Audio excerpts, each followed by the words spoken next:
रासायनिक परिवर्तन को ही हम रासायनिक अभिक्रिया कहते हैं। जैसे जैसे लोहे में जंग लगना, लोहे में जंग लगना, लोहे में जंग लगना, लोहा को हम सूचित करते हैं Fe से। उसमें जंग कैसे लगेगा?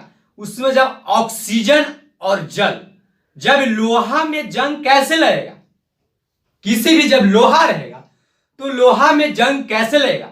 जब लोहा पे ऑक्सीजन मिलेगा और जल, जब जल का प्रभाव लोहा पे पड़ेगा और वहां तक ऑक्सीजन जब मिलेगा तो हमारा लोहा पर जंग लगेगा। तो यहां पे हम क्या मिलेगा? तो जल मिलेगा H2O, और क्या मिलेगा? तो ऑक्सीजन मिलेगा। इसको मिलने से हमारा लोहा पे जंग लगेगा। तो Fe3 into O4 into 3H2O, यही हमारा, इसको मिलने से यही हमारा बनेगा लोहा में। हेलो दोस्तों, welcome to my channel Ajay online classes पर। आज की क्लास में हम 10 क्लास के स्टूडेंट के लिए केमिस्ट्री का क्लास लेकर आए हैं। आज की क्लास में हम स्टार्ट करने जा रहे हैं केमिस्ट्री का पहला चैप्टर, हमारा रासायनिक अभिक्रिया एवं समीकरण। पहला चैप्टर हमारा क्या है? रासायनिक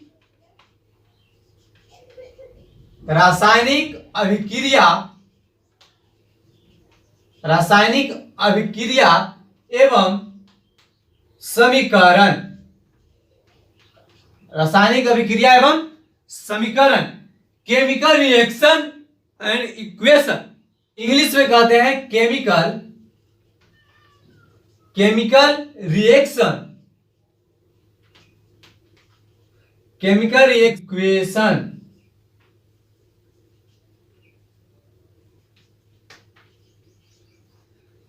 रिएक्शन इक्वेशन आज की क्लास में हम स्टार्ट करने जा रहे हैं। आप अच्छा से इस क्लास को देखिएगा कि हम इसके पहले हम मैथ को बता रहे थे, 10 क्लास के स्टूडेंट के लिए मैथ बताते हैं। आज की क्लास में हम 10 क्लास के लिए केमिस्ट्री का क्लास लेकर आए हैं। केमिस्ट्री में पढ़ाने का क्या कॉन्फिडेंट है वो आप देखिएगा, और देखकर हमें आप कमेंट में बताइएगा कि आपको साइंस पढ़ाने का तरीका क्या है। अगर आपको तरीका अच्छा नहीं लगेगा तो आप हमें कमेंट में जरूर बताइएगा, ताकि मैं और अपने तरफ से अपने पढ़ाने का तरीका में बदलाव करूं। आप देखिएगा अच्छा से इसको हम पढ़ा रहे। रासायनिक अभिक्रिया एवं समीकरण के बारे में जानने से पहले हम कुछ परिवर्तन के बारे में आप जानें।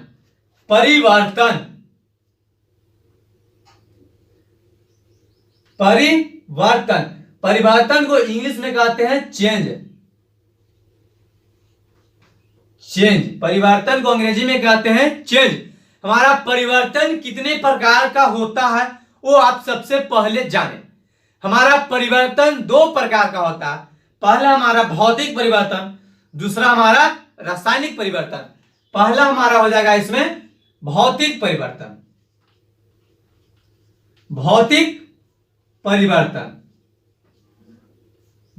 परिवर्तन जिसको हम फिजिकल चेंज कहते हैं। और दूसरा हमारा हो जाएगा रासायनिक परिवर्तन।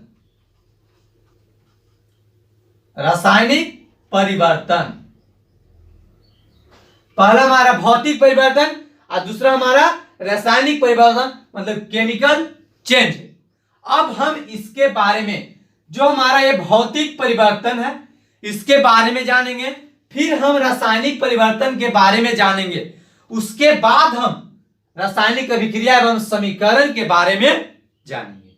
पहले हम भौतिक परिवर्तन के बारे में जानेंगे। यहां पे देखिएगा अच्छा से, पहले हम यहां पे ध्यान से दीजिएगा। भौतिक परिवर्तन पहला हमारा क्या है? तो भौतिक परिवर्तन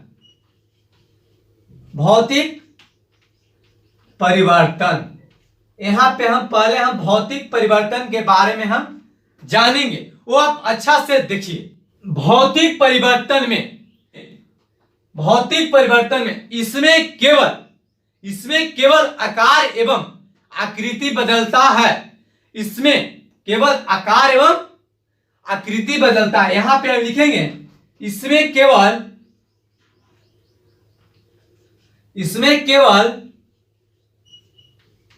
आकार एवं आकृति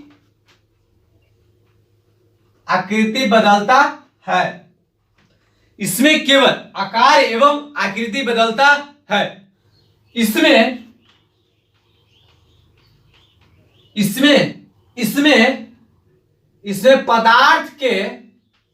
इसमें पदार्थ के रासायनिक गुणों में कोई परिवर्तन नहीं होता है। कोई परिवर्तन नहीं होता है। भौतिक परिवर्तन हम किससे करते हैं? इसमें केवल आकार एवं आकृति बदलता है। इसमें पदार्थ के रासायनिक गुणों में कोई परिवर्तन नहीं होता है।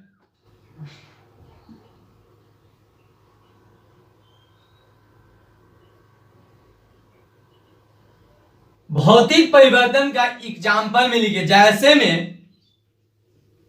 जैसे में लेंगे हम पहला उदाहरण लीजिएगा जल। जल से क्या बनेगा? तो बर्फ बनेगा। और दूसरा लीजिए बल्ब का जलना। बल्ब का जलना।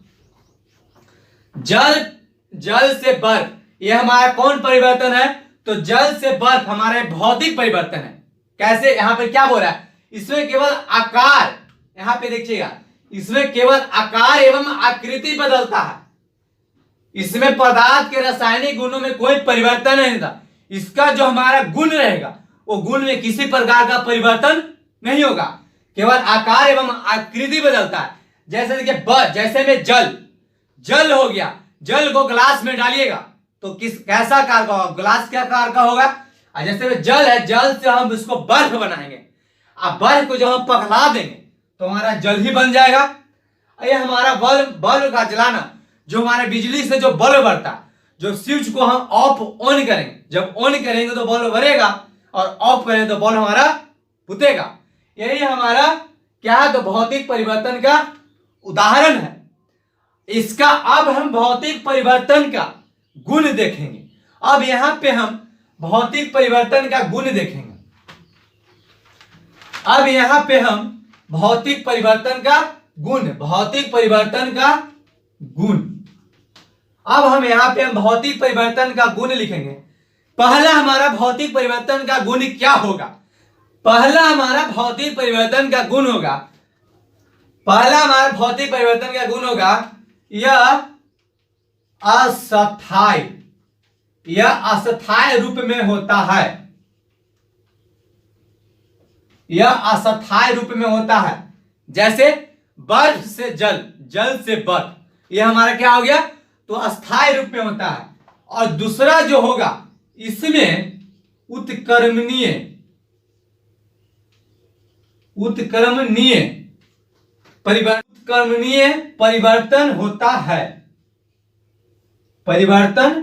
होता है। उत्क्रमणीय मतलब होता है क्या? दोनों तरफ से परिवर्तन। जैसे कि जल से बर्फ बनना और बर्फ से जल बनना, ये दोनों तरफ से हमारा परिवर्तन होगा, तो उसको उत्क्रमणीय परिवर्तन हम कहेंगे। और तीसरा इसका जो हमारा गुण होगा, वो हमारा तीसरा गुण क्या होगा? वो आप यहां पे तीसरा जो हमारा परिवर्तन होगा, इसमें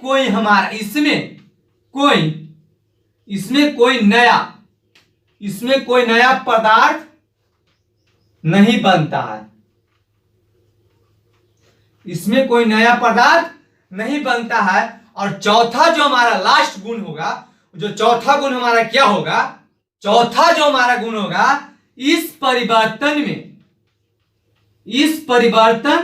में पदार्थ अपना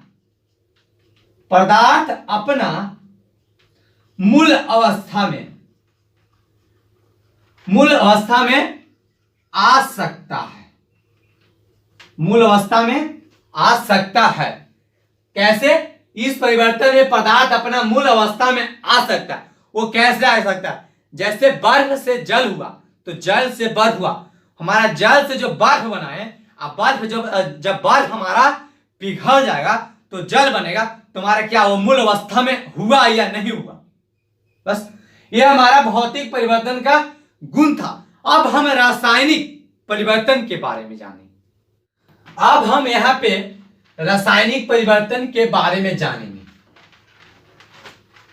अब हम यहाँ पे रासायनिक परिवर्तन के बारे में जानेंगे। क्या चीज? तो रासायनिक परिवर्तन, केमिकल चेंज। अब हम यहाँ पे रासायनिक परिवर्तन के बारे में जानेंगे। अब हम यहाँ रासायनिक परिवर्तन के बारे में जानेंगे। रासायनिक परिवर्तन, इस परिवर्तन में यहाँ पे हम लिखेंगे, इस परिवर्तन में पदार्थ रासायनिक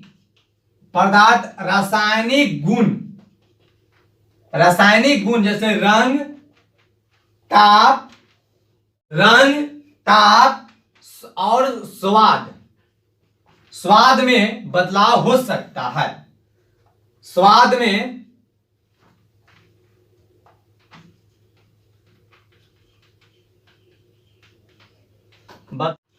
बदलाव होता है।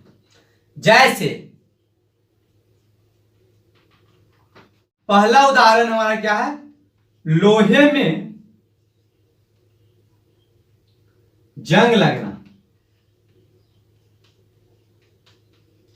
लोहे में जंग लगना। दूसरा है दूध से दही बनना।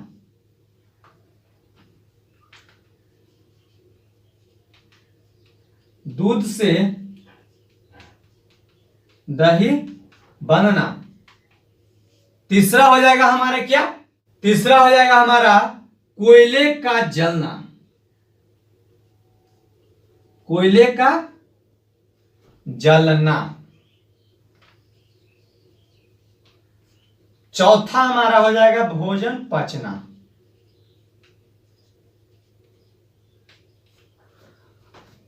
इस परिवर्तन में पदार्थ रासायनिक गुण रंग, ताप, स्वाद में बदलाव होता है। लोहे में जंग लगना, इसमें रंग, ताप, स्वाद में से रंग, इसमें रंग हमारा बदलाव होगा। किसी भी लोहा में जब देखिएगा तो जंग लगेगा तो भूरा टाइप के हो जाता है। कोयले को जलना, सब क्या होता है? उजला हो जाता है जब कोयला जलता है। भोजन पचना, भोजन जब पच जाता है तो फिर से भोजन हम लोग करते हैं। ये हमारे क्या? तो रासायनिक परिवर्तन का उदाहरण था। अब इसका गुण देखेंगे। अब हम रासायनिक परिवर्तन का गुण देखेंगे यहां पे अच्छा से।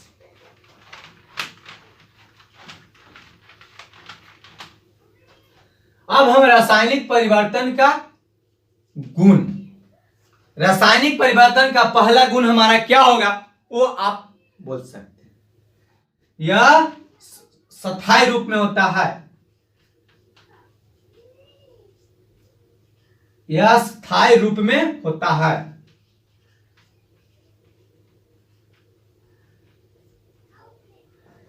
पहला हो गया। और दूसरा उसमें हम क्या बताए थे? दूसरा हमारा हो जाएगा कि यह परिवर्तन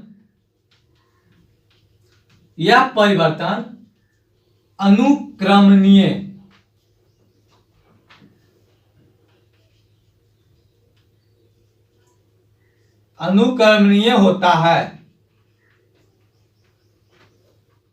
यह परिवर्तन अनुक्रमणीय होता है। अनुक्रमणीय का मतलब क्या हुआ? अनुक्रमणीय का मतलब एक तरफ से परिवर्तन होता है। जैसे दही, जैसे दूध से दही बनना, तो दही से दूध बनेगा नहीं, दूध से दही बनना, यह हमारा परिवर्तन अनुक्रमणीय होगा। और तीसरा हमारा परिवर्तन क्या था? भौतिक परिवर्तन के गुण में तीसरा का उदाहरण क्या था हमारा? इस परिवर्तन में कोई नया पदार्थ बनता है। इस परिवर्तन में कोई नया पदार्थ कोई नया पदार्थ बनता है। और चौथा हमारा क्या होगा, इस परिवर्तन में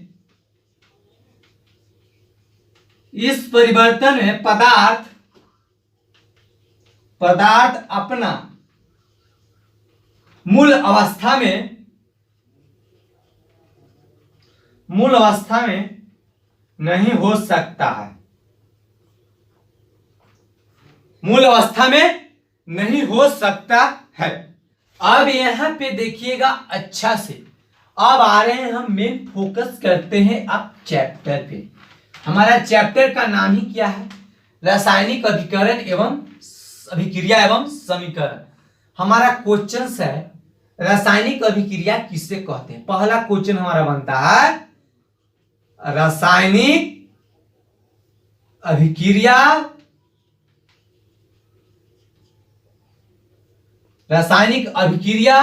किसे कहते हैं।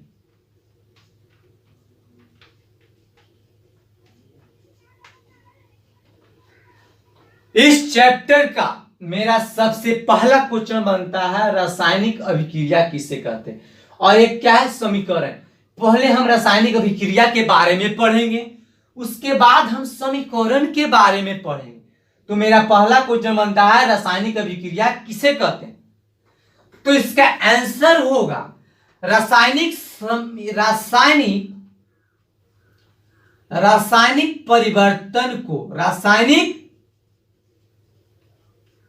परिवर्तन को रासायनिक अभिक्रिया कहते हैं। रासायनिक अभिक्रिया कहते हैं। रासायनिक परिवर्तन को ही हम रासायनिक अभिक्रिया कहते हैं। जैसे लोहे में जंग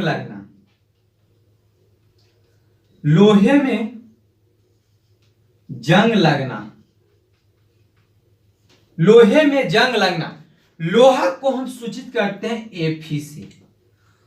उसमें जंग कैसे लगेगा, उसमें जब ऑक्सीजन और जल, जब लोहा में जंग कैसे लगेगा, किसी भी जब लोहा रहेगा तो लोहा में जंग कैसे लगेगा, जब लोहा पे ऑक्सीजन मिलेगा और जब जल का प्रभाव लोहा पे पड़ेगा और वहां तक ऑक्सीजन जब मिलेगा तो हमारा लोहा पर जंग लगेगा। तो यहां पे हम क्या मिलेगा, तो जल मिलेगा H2O, और क्या मिलेगा, तो ऑक्सीजन मिलेगा। इसको मिलने से हमारा लोहा पे जंग लगेगा। तो Fe3O4 × 3H2O, यही हमारा, इसको मिलने से यही हमारा बनेगा। लोहा में जंग कैसे लगेगा इसके बारे में हम आपको बताएं। पहला है हमारा, दूसरा हमारा हो जाएगा क्या, दूध से दही बनना।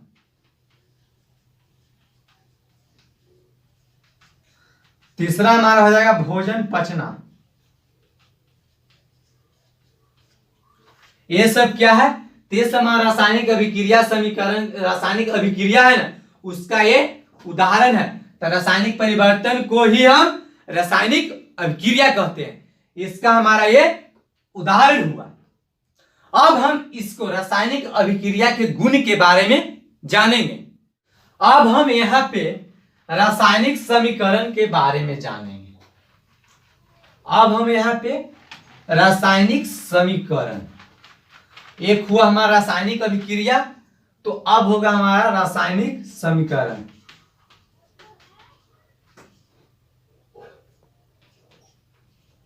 समीकरण, केमिकल रिएक्शन, केमिकल इक्वेशन। अब हम रासायनिक समीकरण माने केमिकल इक्वेशन के बारे में जानेंगे। क्रिया को संकेतों एवं सूत्रों के रूप में दर्शाना। यहां पे हम लिखेंगे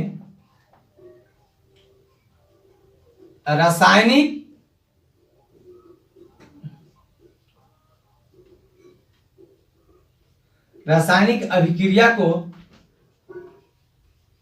संकेतों एवं सूत्रों में दर्शाना रासायनिक समीकरण कहलाता है।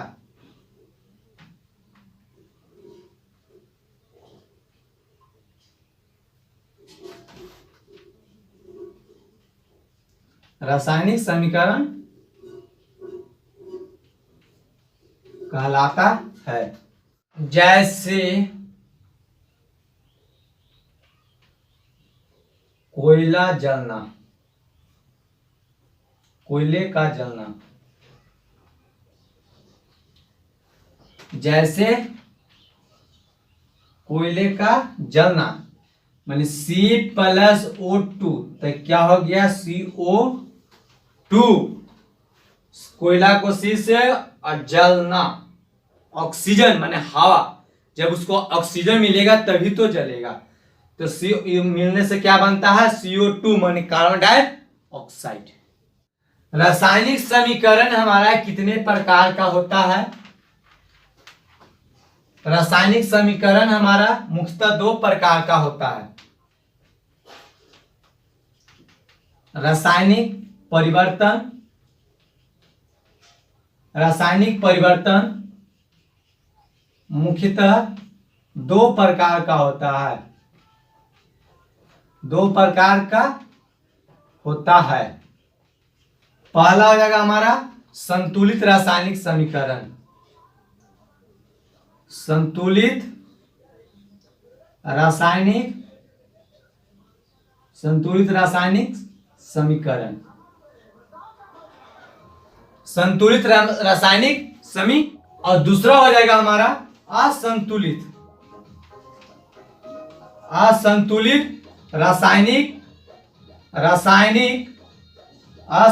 रासायनिक समीकरण। आज के क्लास में इतना ही, फिर मिलते हैं अगले क्लास में अगले चैप्टर के साथ। आज तक इतना ही। अगर आप मेरे चैनल पे नए हैं तो प्लीज चैनल को सब्सक्राइब जरूर करें।